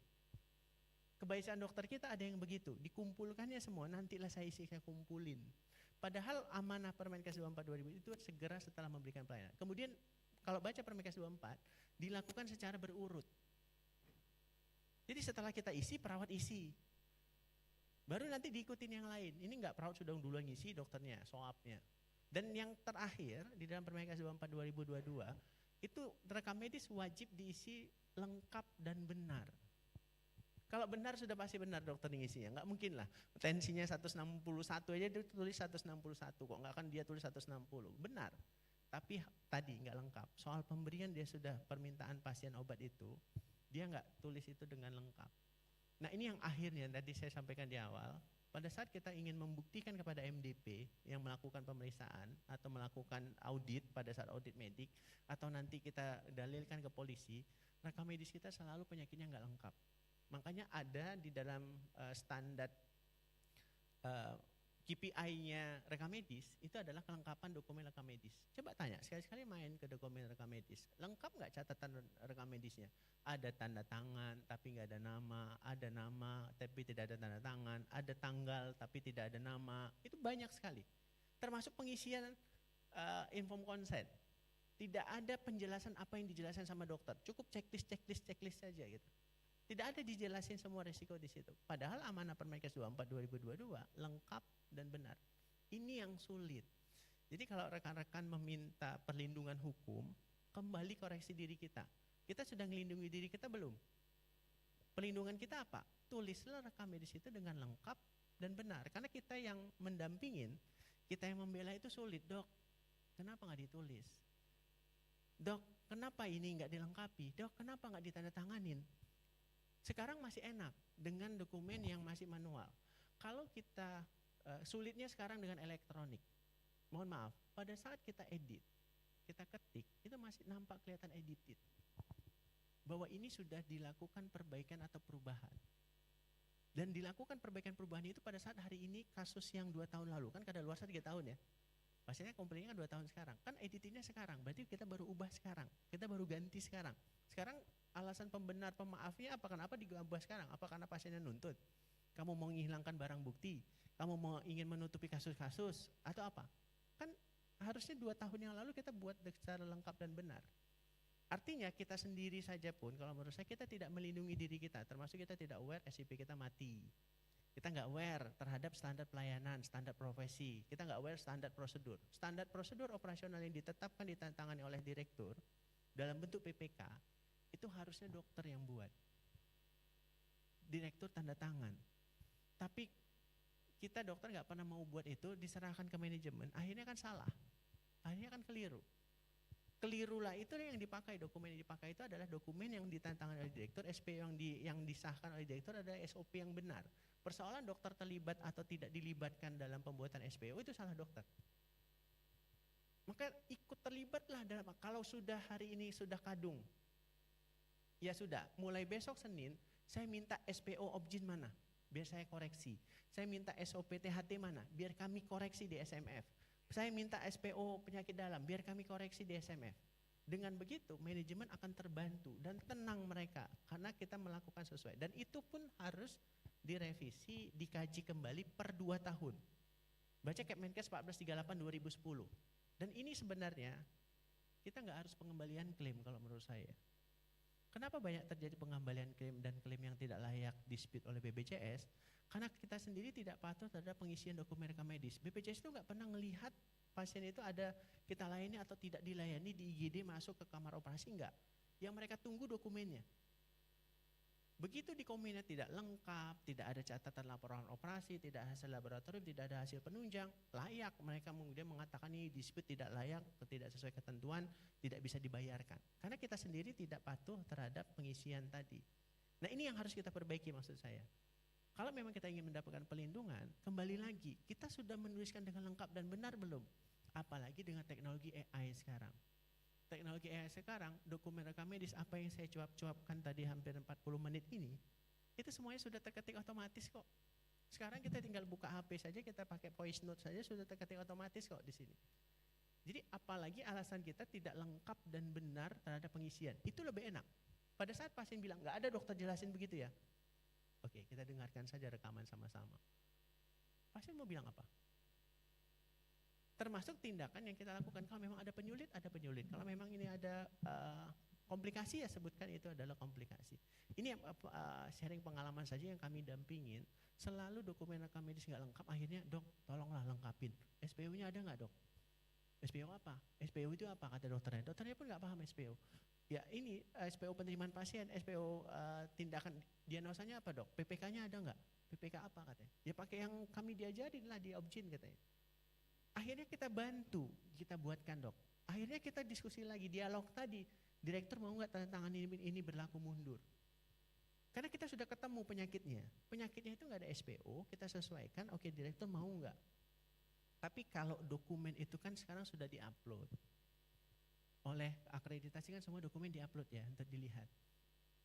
Kalau nanti beda dengan yang fisik dengan yang diupload, ada ketidaksinkronan bukti baru lagi kan. Sekarang dengan dengan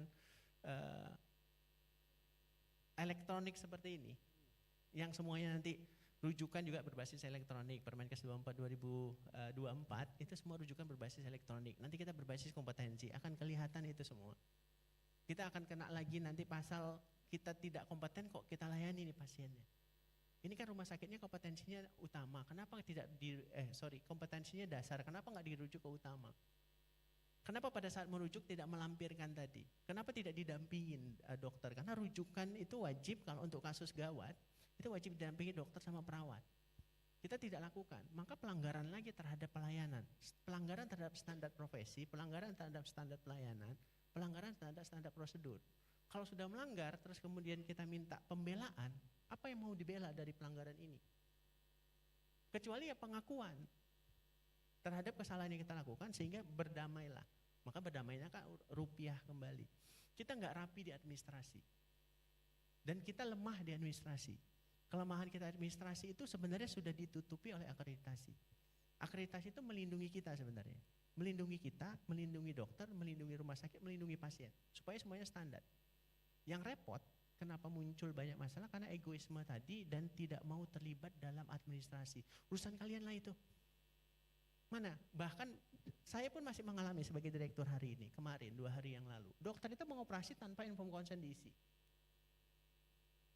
Dan itu masuk reportnya ke saya. Kemudian kami punya sistem report, laporan, paginya kami bawa morning briefing, tindakan operasi belum ada CU. Itu laporannya. Bayangkan, hari ini dengan akreditasi sekarang, saya masih menerima kasus tindakan operasi tanpa CU. Ya, kembali lagi orang Indonesia, syukurnya pasien itu nggak bermasalah. Kalau meninggal, mati dia. Kemudian minta tantangannya bagaimana? Kemudian dokternya minta dibela, minta dilindungin. Nah ini yang harus kita paham bagaimana fungsi pembelaan pelindungan tadi. Kepatuhan kita terhadap, mudah-mudahan dengan ID hari ini kita bisa diskusi supaya kita paham sendiri tugas tanggung jawab kita apa, kita paham hak dan kewajiban kita apa. Rumah sakit juga paham hak dan kewajibannya, dokter juga harus paham hak dan kewajibannya. Maka saya selalu sampaikan standar akreditasi yang hanya mewajibkan sosialisasi hak dan kewajiban pasien, mohon didampingi juga ada hak dan kewajiban rumah sakit juga, ada hak dan kewajiban dokter, tenaga medis, tenaga kesehatan juga. Karena kewajiban dokter itu adalah haknya pasien, haknya dokter itu adalah kewajibannya pasien. Jadi kita harus sama-sama paham hak dan kewajiban kita masing-masing supaya keperdataan perjanjian inspanning perbintenis itu benar-benar diterapin gitu ya. Tapi kalau ini tidak kita lakukan, tidak sosialisasi, pasti akan muncul masalah ya. Makanya supaya nggak muncul masalah, rajin-rajin diskusi, kembali ke sesuai dengan Cap Dirjen 1596/2024, itu SMF itu minimal, rapat itu setidaknya 3 bulan sekali. Dilakukan enggak? OPPE itu harus dilakukan per 2 tahun sekali. Rapat komite medik itu pasif. Kalau memang butuh audit medik dilakukan. Kapan audit medik untuk kasus berat, kasus mahal, kasus kematian, maka lakukan audit medik. Dilakukan atau tidak? Regulasi sudah sangat rapi, hanya kita yang belum menerapkan itu. Ini yang mungkin perlu kita benahi secara internal ya. Makasih. Sudah puas dengan jawaban dari Dr. Benny? Penanya? Terima kasih untuk pertanyaan kedua. Mungkin dari sisi sebelah sana. Masih ada 5 menit lagi. Oh ya.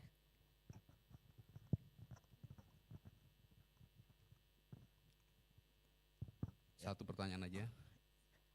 Assalamualaikum warahmatullahi wabarakatuh. Sebetulnya saya nggak bertanya, cuman mau kasih sumbang saran lah istilah gini. Jadi saya perhatiin yang hari ini aja, saya perhatiin acara yang barusan dilakukan sumpah dokter. Itu saya terharu. Kenapa? Karena kita rata-rata dokter itu lupa dengan sumpah. Saya perhatikan kasus yang sebelumnya juga rata-rata tuh karena lupa dengan sumpah. Bahwa yang di ke-10 atau ke-11 itu, bahwa perlakukan teman sejawat itu sebagaimana engkau perlakukan dirimu. Sebagai saudara kandung. Sekarang seringnya saya dengar juga kasus kalau ada dokter mau second opinion ke dokter lain, pasti dokter itu dijelek-jelekan. Gitu. Itu yang sering saya, benar enggak? Dok, betul kan? Jadi karena kita lupa sumpah itu. Jadi kalau ada pasien sekarang udah pintar dan sudah pintar hukum, saya perhatikan, enggak mungkin enggak. Jadi mestinya kita, kalau kita sebagai di ID kita ingat etik dokter kita, enggak bakalan timbul kasus. Gitu. Dan juga masalah sumpah itu kalau kita pegang enggak bakalan. Dan yang terakhir itu mesti kita perlakukan pasien itu sebagai raja. Karena saya perhatiin tadi dikatakan sama dokter bahwa dokter suka malas nulis itu. Kuncinya kalau kita perlakukan pasien itu sebagai raja, empati kita ada. Jadi kita mau ngisi, oh raja, kita coba kita jalan ke warung atau ke toko yang sebagai kita pelanggan didatang udah disambut semua. Nah begitu juga kalau kita terhadap pasien, dari semua rekam medisnya kita catat dengan bagus karena tanggung jawab, wah ini raja saya mesti kerjakan yang baik dan benar. Kalau itu kita lakukan, insya Allah nggak ada apa-apa. Gitu. Cuman pesan saya 3, ya 1, jangan menjelek-jelekan teman sejawat walaupun kita tahu teman sejawat kita salah. Yang kedua, jangan merasa paling pintar. Karena di kedokteran itu saya berani taruh, ada 2 spesialis ditanya tentang ini dia tahu, tapi tentang yang ini dia tidak tahu. Makanya saya bilang, kita dokter itu saling kolaborasi, saling ngisi apa yang dia tidak tahu, dibantu sama teman yang tidak tahu. Karena tidak semua dokter itu tahu semuanya. Dan yang ketiga, jangan menjanjikan kesembuhan terhadap pasien. Itu aja, karena tugas kita bukan menyembuhkan, tapi mengobati.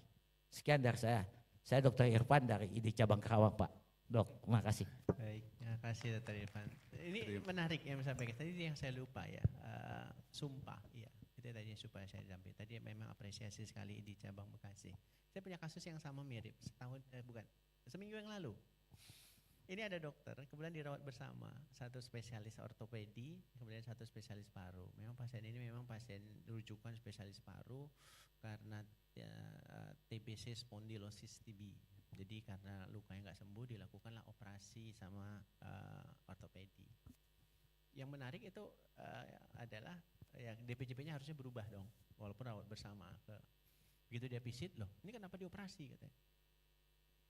Kenapa kamu operasi? Lukamu gak akan kering. Kau tuntut aja lah dokternya ini, kalau nanti jadi masalah. Itu keluar bahasa seperti itu. Ada dokter yang ternyata seperti itu makhluknya gitu loh. Ada makhluk dokter yang seperti itu. Dia malah manasin, ngomporin ke pasiennya. Kau tuntut aja dokternya kalau luka kau gak sembuh. Aku gak setuju ini dioperasi ya kata. Dia pula ya, kan hak otonomi itu siapa yang punya sebenarnya? Pasien yang punya tubuh. Bukan dokter, mau dioperasi, mau tidak dioperasi itu urusan pasiennya. Sepanjang edukasinya sudah benar, akhirnya ribut kita. Ini sekarang masih sedang saya selesaikan di Komite Etik Hukum Rumah Sakit. Kita punya Komite Etik Hukum Rumah Sakit sesuai Permenkes 42 2018. Kita punya komite medik. Kalau saya mendengar ini, laporan ini, report tadi ini, ya kesal sih sebenarnya, kesal, dan memang dokter ini banyak masalah etik. Kalau dari saya sebagai direktur, ya keluarkan sajalah yang seperti ini saya bilang, tapi saya butuh rekomendasi dari Komite Etik Hukum Rumah Sakit karena saksi ada, perawat ada, bahkan perawat itu yang mendengarkan dokternya bilang, saya marah ya, kenapa kamu dioperasi, kenapa nggak minta persetujuan saya, kau tuntut aja dokternya ini, itu bahasanya seperti itu. Ini lagi sedang akan kita sidangkan untuk di etik ya, terkait sumpah tadi yang mungkin dia lupa tadi. Makanya kalau kita paham etik, saya menjamin 100%, 1000% kita nggak akan melanggar disiplin, kita nggak akan melanggar hukum. Sepanjang kita paham tadi etik dan sumpah kedokterannya. Kodeki walaupun tahunnya 2012, dibuat di 2012, sampai hari ini masih relevan kok. Masih bisa menjawab semua permasalahan yang sedang kita hadapi hari ini. Persoalannya kita nggak pernah sosialisasi kodeki yang ada 21 pasal, yang rinciannya juga banyak turunannya, bahkan membaca saja kita nggak. Saya saja mungkin baru membaca itu pada saat saya jadi ketua BHP 2A, untuk menyelesaikan atau mendampingi banyak dokter-dokter setelah saya pelajari ada pelanggaran etik atau tidak. Saya pedomannya itu kodeki. Syukurnya kita punya kodeki yang bagus dan kita punya satu kitab namanya kodeki. Bayangkan kalau kodeki itu ada 2, satu bilang melanggar, satu tidak. Kita mau pakai yang mana?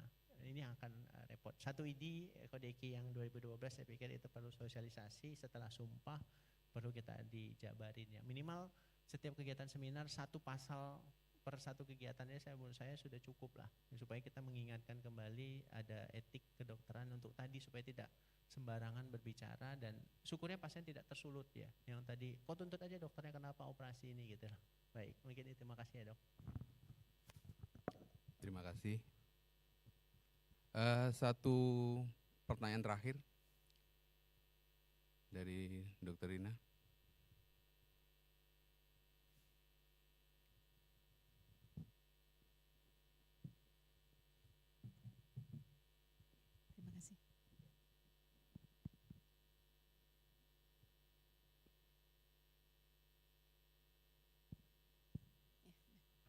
Assalamualaikum warahmatullahi wabarakatuh. Izin bertanya dok, saya Dr. Rina, tentang dokter pengganti. Tadi disampaikan kan fasilitas kesehatan harus mempekerjakan dokter yang mempunyai SIP. Nah, kalau misalnya ada dokter yang berhalangan, ini yang ingin saya tanyakan tadi, tahun 2011 ada Permenkes ya dok ya, yang 2052. di pasal 26 kan menyebutkan bahwa pengganti dokter tidak harus punya, yang penting dia punya SIP, tapi tidak harus di tempat tersebut yang setara. Apakah itu masih berlaku? Kemudian secara teknis, misalnya suatu rumah sakit dokternya tidak ada, mungkin awal dokter yang ada di situ. Tetapi kalau misalnya dari luar, itu secara teknis bagaimana? Karena kewenangan klinis kan tidak diberikan ya, atau kita tidak tahu ya. Sementara dia punya SIP, surat tugas bisa mungkin dari direktur. Ketika dia melakukan tindakan, apakah apa yang harus dilakukan oleh rumah sakit tersebut ya, misalnya mengantisipasi ada tuntutan dan sebagainya. Apakah dokter yang digantikan harus istilahnya setelah dia apakah yang mengganti ini boleh menuliskan di rekam medis pasien dengan namanya sendiri. Kemudian apakah dokter yang digantikan harus memparafnya setelah dia kembali atau bagaimana. Kemudian itu berlaku juga untuk FKTP mungkin ya dok ya. Di dokter umum itu kan juga kadang-kadang jadwalnya tidak tentu ya dok ya. Nah terkait juga dengan BPJS itu kan ada HFIS. Sementara kan kalau ada halangan tidak bisa langsung memberitahukan dan sebagainya. Kadang-kadang kan dokter pengganti ada, yang penting dia punya SIP. Nah itu surat tugas juga. Nah bagaimana tentang rekam medis ini juga, karena apakah yang menulis langsung yang menggantikan, kemudian yang bertanggung jawab yang digantikan itu atau bagaimana? Terima kasih dokter. Oke, baik, terima kasih. Ya karena saya direktur gampang jawabnya. Itu pertanyaan itu ditanyain ke saya sebelum sebelum COVID 2018 sama satu kacap, karena dia kepingin kali tidak mau membayarkan ini. Tapi akhirnya dibayarkan. Saya bilang nggak bisa. Tetap kalian harus bayarkan. Baik, apakah Permenkes ini rujukannya jelas, Undang-Undang 17 2023 pasal 189 huruf S, PP 28 2024 pasal 851 sampai 855. Nanti lihat di situ, sama Permenkes 252 2011. 3 rujukan ini. Sama nanti pakai lagi yang Permenkes 36 2012. Sudah 4. Pakai lagi Permenkes 24 2022. Sudah 5 regulasi. Nanti dasarnya di situ. Pertama, di pasal 458 Undang-Undang 17 bahwa aturan turunan atas pelaksana undang-undang yang dicabut, itu Permenkes 252 itu undang-undangnya 29 2004 dicabut. Tapi disebutkan di pasal 458 aturan turunan atas undang-undang yang dinyatakan dicabut tidak berlaku, itu masih tetap berlaku sepanjang tidak bertentangan dengan aturan atau belum dicabut. Jadi 252 belum dicabut. Yang bertentangan di dalam 252 itu adalah STR. Di sana STR masih seumur hidup 5 tahun. Ya, STR di Undang-Undang 17 sudah seumur hidup. Itu kan bertentangan. Maka yang bertentangan tadi ya. Nah, tapi untuk aturan teknis soal dokter pengganti itu tidak bertentangan. Baik. Teknisnya bagaimana? Teknisnya jadi untuk namanya dokter pengganti itu syaratnya pertama kan harus yang selevel dulu setara. Setara itu usahakan yang ada di Pasienkes. Ini tidak hanya untuk rumah sakit, tidak hanya untuk klinik, tapi untuk semua. Mau puskesmas pun juga. Termasuk praktek mandiri pun juga. Jadi soal dokter pengganti, yang pertama setara dulu. Kalau dia sama-sama objin ya sama-sama objin, yang satu kompetensi. Jangan objin ke penyakit dalam misalnya. Kalau tidak ada spesialis yang setara, boleh ke dokter umum. Kalau tidak ada dokter umum, boleh ke tenaga kesehatan lain. Nah itu urutannya. Baik. Yang pertama, ini yang harus dibuat di dalam peraturan internal rumah sakit kalau soal teknis. Pasal 189 huruf S tadi, Undang-Undang 17, rumah sakit wajib membuat peraturan internal hospital by law. Hospital by law tentang dokter pengganti sudah diatur belum? Aturlah, buatlah surat keputusannya, buatlah pedomannya, buatlah panduannya untuk internal rumah sakit kita. Karena kita SDM, kan beda dengan saya. Saya SDM-nya 217 semuanya subspesialis. Ya kalau di sana cuma ada 4 dan itu dasar, semuanya spesialis general umum, penyakit dalam cuma 1, bedah cuma 1, bedahnya kepengen umur 14 hari atau bedahnya kepengen berangkat haji nanti tahun depan 40 hari, kan gak mungkin gak ada pelayanan. Maka boleh kita datangkan karena tidak ada bedah yang lain, kita datangkan tanpa SIP di rumah sakit kita. Tapi dia harus ada SIP di tempat lain. Boleh dari rumah sakit lain, boleh dari tempat lain, sepanjang dia dokter punya SIP. Nah, syarat kedua yang wajib dipenuhi, dia wajib menginformasikan kepada pasien dia adalah dokter pengganti. Bahwa saya adalah dokter Beni yang menggantikan dokter Roni. Dokter Roni sedang umroh, sudah. Hak pasien, nggak maulah aku sama dokter pengganti, nggak apa-apa. Karena kewajiban kita sudah terpenuhi. Atau kita bisa tampilkan, kita tuliskan, kita buatkan plang atau informasi bahwa dokter Roni cuti, haji, umroh, sekolah, workshop, silakan, sakit. Jadi digantikan sementara oleh dokter Beni. Silakan, informasi itu sudah disampaikan baik di resepsionis, di informasi, mau disampaikan juga ke pasien secara langsung, nanti dokternya di dalam ruang praktek harus jelasin. Untuk administratif, nah ini administratif. Semua dokter pengganti yang tadi mungkin dokter Roni ngusulin, aku nanti yang gantiin dokter Beni sajalah. Maka dokter Beni itu harus memenuhi ketentuan izin. Dilakukanlah credentialing oleh komite medik secara administratif. Jadi dokumen credentialingnya itu harus ada. Maka dokter Beni yang diminta itu harus kasihlah SIP dia yang ada di mana, kemudian ijazah dia untuk menunjukkan kompetensinya sama dengan dokter Roni, kemudian ditambahkan hasil clinical privilege salah satu dari rumah sakit dia sebelumnya untuk administratif. Supaya kalau nanti ada gugatan, ada tuntutan, prosedur administratif ini sudah kita lewatin. Nah, apakah dokter itu boleh mengisi status di dalam dokumen rekam medis? Bukan boleh, wajib. Kan sudah jelas bahwa dokter Roni itu praktek digantikan dari tanggal 1 sampai tanggal 10. Maka kalau pengisiannya itu sudah tahu ada pengganti kan? Berarti yang diisi status pasien dokter Roni pakai akunnya dokter Roni tanggal 1 sampai tanggal 10 itu adalah saya. Karena sudah ada pengganti, karena dokter Roni sudah mengajukan cuti. Secara administratif dokter Roni harus mengajukan cuti, apakah cuti umroh, sakit, ataukah memang dia ikut workshop, pelatihan. Persetujuan cuti itu digantikan oleh dokter Beni. Kan administrasinya dia harus mengajukan cuti, pengajuan dulu, libur, cuti, off atau apapun itu. Kemudian dia tunjuk, kecuali rumah sakit punya mekanisme banyak dokternya. Kalau dokter penyakit dalamnya 4, masaan ya kalau 4-4-nya berangkat ya salah satu tunjuk boleh. Tapi kalau 4-4-nya berangkat kan direktur punya kebijakan, jangan 4-4 lah berangkat, 1 saja. 3-nya atau mungkin yang berangkat 2, silakan diatur, jangan semuanya berangkat. Tapi kalaupun terpaksa harus semuanya berangkat, harus ada 1 yang mereka tunjuk.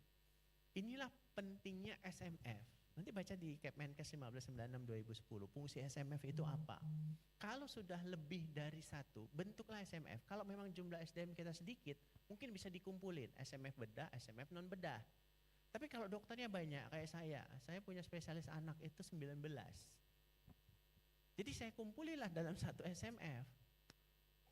Kemudian saya punya penyakit dalam itu 17. Saya punya obgyn itu 15. Maka keputusannya ada di SMF. Serahkan itu kepada SMF, staf medis fungsional atau kelompok staf medis, dikelompokkan. Tapi kalau dulunya saya di tipe D, saya hanya punya obgyn 1, bedah 1, ya untuk THT 1 itu saya kumpulin untuk SMF bedah, saya satuin saja di situ ya. Kalau maupun peer group dari perhimpunan, panggil silahkan, dibuat ketentuannya, mekanismenya. Termasuk juga kalau kita manggil peer group untuk melakukan audit, ada ongkos transport atau biaya atau tidak. Nah, ini yang harus diatur di dalam peraturan internal rumah sakit. Berarti kasus ini, saya kesimpulannya rumah sakit belum menjalankan kewajibannya sesuai pasal 189 huruf S, membuat peraturan internal. Padahal ada kewajiban, hospital bylaw-nya kan ada, medical staff bylaw ada. Harusnya diatur soal pengganti dan juga soal pelimpahan wewenang. Pengganti itu 2. Apakah dia boleh melakukan tindakan? Kalau yang diatur di dalam Permenkes 25/2011, dia tidak boleh mengambil keputusan tindakan. Jadi untuk mengambil keputusan tindakan, dia harus tetap berkoordinasi kepada yang digantikan. Contoh, kita mau operasi ini kayaknya sudah harus operasi. Keputusan pengambilan tindakan itu nggak boleh diambil keputusan sendiri. Dia wajib berkoordinasi kepada dokter penggantinya yang dia gantikan. Ini seperti pertimbanganku. Ini yang komunikasi kita jelek di situ. Nggak pernah berkoordinasi, angkat telepon untuk ini menurutku sudah harus operasi. Kau setuju nggak? Nggak usahlah operasi. Kalau dokter pengganti tidak setuju operasi, it's okay. Karena di dalam Permenkes 25/2 itu tidak termasuk di dalam pengambilan tindakan. Termasuk juga kalau digantikan dokter umum, dia nggak boleh mengambilkan tindakan. Jadi hanya menggantikan, sama seperti istilah di kita kalau untuk jabatan itu ada PLT, ada PJ. Maka di dalam penggantian termasuk juga pelimpahan wewenang itu harus jelas. Pelimpahan wewenang itu sifatnya mandat atau delegasi. Karena itu diatur juga di dalam Undang-Undang 17 2023, perbedaan antara mandat dan delegasi. Jadi kalau dia mandat, maka pertanggungjawabannya itu adalah kepada pemberi mandat. Tapi kalau dia delegasi, maka yang bertanggung jawab dan bertanggung jawab itu adalah penerima delegasi. Nah, ini yang harus juga diatur di dalam peraturan internal rumah sakit. Persoalannya kita dalam mendirikan menjalankan rumah sakit, tadi yang saya sampaikan, kita belum menjalankan kewajiban kita, kewajiban rumah sakit apa, hak rumah sakit apa, kewajiban dokter apa, hak dokter apa. Kita pernah mendampingi satu kasus, saya pernah saran ke direktur rumah sakit untuk menampilkan foto saya pakai advokat di resepsionis dengan tulisan kita buat agak lebih menarik, rumah sakit berhak menuntut menggugat pihak yang mengakibatkan kerugian. Karena rumah sakit ini dulunya sering dituntut LSM terus gitu. Termasuk juga rumah sakit, kan ada pasal tuh di dalam pasal 189, rumah sakit tidak dapat dituntut untuk menyelamatkan nyawa. 2 pasal itu aja kita crop, kita ambil, kita letakkan. Berkurang kasusnya. Jadi kalau ada pun kasus, dia melihat flyer itu dulu, dia melihat, ya mereka buatnya dalam bentuk spanduk, dia melihat info itu dulu, kemudian ada foto kita pakai advokat itu di bawah, kasus berkurang. Kalau enggak itu duduk di IGD aja terus tuh. Dan mereka nggak bisa ngusir untuk rumah sakit. Ribut terus sama LSM ini, sama pengacara ini. Mungkin itu bisa satu treatment. Itu yang tadi saya sampaikan, harus jelas hak dan kewajiban para pihak, dokter, rumah sakit, sama pasiennya. Jadi harus diatur di aturan internal. Kemarin kita pernah buat workshop untuk pembuatan peraturan internal rumah sakit ya, hospital by law. Tapi saya nggak tahu ada yang ikut atau tidak. Terima kasih. Pasti masih banyak yang ingin bertanya, cuman waktu yang batasi kita udah molor 15 menit. Sekali lagi aplaus buat Dr. Beni Satria atas pemaparan yang sangat menarik. Banyak hal yang kita dapatkan pada seminar hari ini ya. Yang jelas pesannya adalah bagaimana kita mendisiplinkan diri untuk mengisi inform concern dan lain sebagainya ya. General concern tadi ada suatu temuan baru, suatu hal yang baru, mungkin general concern akan ditambahkan dengan bagaimana untuk menambahkan apabila terjadi suatu perselisihan atau sengketa medis, diselesaikan dengan apa dan sebagainya. Ya, mungkin ada take home message dari Dr. Beni? Ya cuma satu saja, dia, lo, gue. Terima kasih. Oke, terima kasih. Dan tadi dibuka pakai sepantun, saya juga coba nggak kalah sama orang Medan. Kita buat kepekan dulu nih. Berkunjung ke taman di Bekasi, anak bermain yang penuh dengan canda. Dokter bijak tenangkan hati, sengketa medis diselesaikan dengan cara yang bijaksana. Satu lagi, roti yang sehat dibuat dari gandum, yang manis disukai gadis-gadis. Lebih baik dokter belajar hukum agar terhindar dari sengketa medis. Terima kasih atas perhatian semua, kepada panitia. Kalau ada kekurangan dalam memandu acara ini, saya sampaikan minta maaf. Dan yang terakhir akan saya berikan suatu buku karangan saya kepada Dr. Beni Satria. Ya, buku saya yang saya tuliskan berjudul Arbitrase sebagai Alternatif Penyelesaian Sengketa Medis. Ya, jadi pada kesempatan ini akan saya berikan buku ini pada expertnya. Ini. Terima kasih. Ini wajib punya ini arbitrase penyelesaian sengketa. Terima kasih. Ini carinya di mana dok? Gramedia ada ya? Ya nanti di Gramedia. Oke, nanti di Gramedia ada ini. Terima kasih. Wassalamualaikum warahmatullahi wabarakatuh. Waalaikumsalam. Terima kasih kepada Dr. Beni Satria sebagai narasumber di siang hari ini, dan juga Dr. Dwi Heri Susatya, spesialis bedah yang telah menjadi moderator di siang hari ini.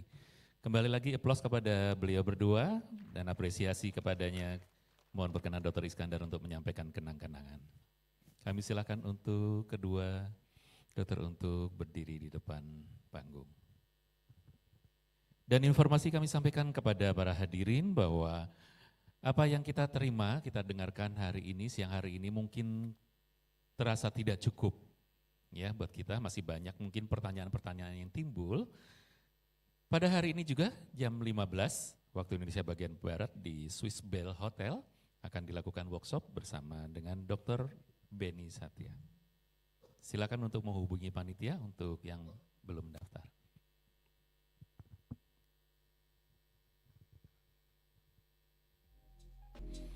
Baik Bapak Ibu, para dokter semua dan undangan yang hadir hingga siang hari ini.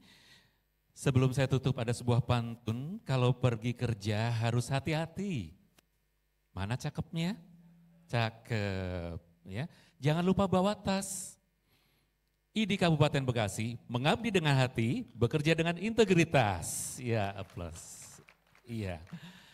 Membuat baju dari kain satin, ketika dijahit hanya jadi baju satu. Mohon maaf lahir dan batin, sampai jumpa di lain waktu. Demikian seluruh rangkaian acara pelantikan pengurus ID Cabang Kabupaten Bekasi, masa bakti 2025-2028 telah usai. Kami mengucapkan kembali lagi selamat kepada para pengurus yang sudah dilantik di hari ini. Mudah-mudahan diberikan kelancaran dalam mengemban amanah tugas 3 tahun mendatang. Dan kepada seluruh hadirin kami ucapkan terima kasih atas kehadirannya, atensinya hingga hari ini siang. Mudah-mudahan acara ini bermanfaat dan saya ucapkan terima kasih. Sampai berjumpa di lain waktu. Maulana Alwi Sobrowi hari ini mengucapkan terima kasih juga. Sampai jumpa. Assalamualaikum warahmatullahi wabarakatuh. Didirikan pada tahun 1993. Perusahaan obat yang tergolong muda. Pesan dari panitia untuk pengurus ID jangan meninggalkan tempat dahulu karena akan berfoto sesuai bidangnya masing-masing. Kemudian disampaikan juga untuk pengurus ID bahwa nanti sebelum acara setengah jam sebelum acara di Swiss Bell silakan untuk bisa hadir di sana terlebih dahulu. Terima kasih. Terima kasih. Fasilitas produksi yang telah memenuhi standar CPOB dan CPOTB, yaitu CPOB versi 2018 dan CPOTB versi 2011, serta ditunjang dengan sertifikasi ISO 9001 dari Lloyds, sebuah badan sertifikasi tertua di dunia. Recording. Dengan proses penyeleksian bahan baku yang berjenjang serta melalui analisa yang mendalam, hanya bahan baku yang berkualitas konsisten dari supplier terpilih yang dipakai di dalam setiap produk PT Guardian Pharma Tama.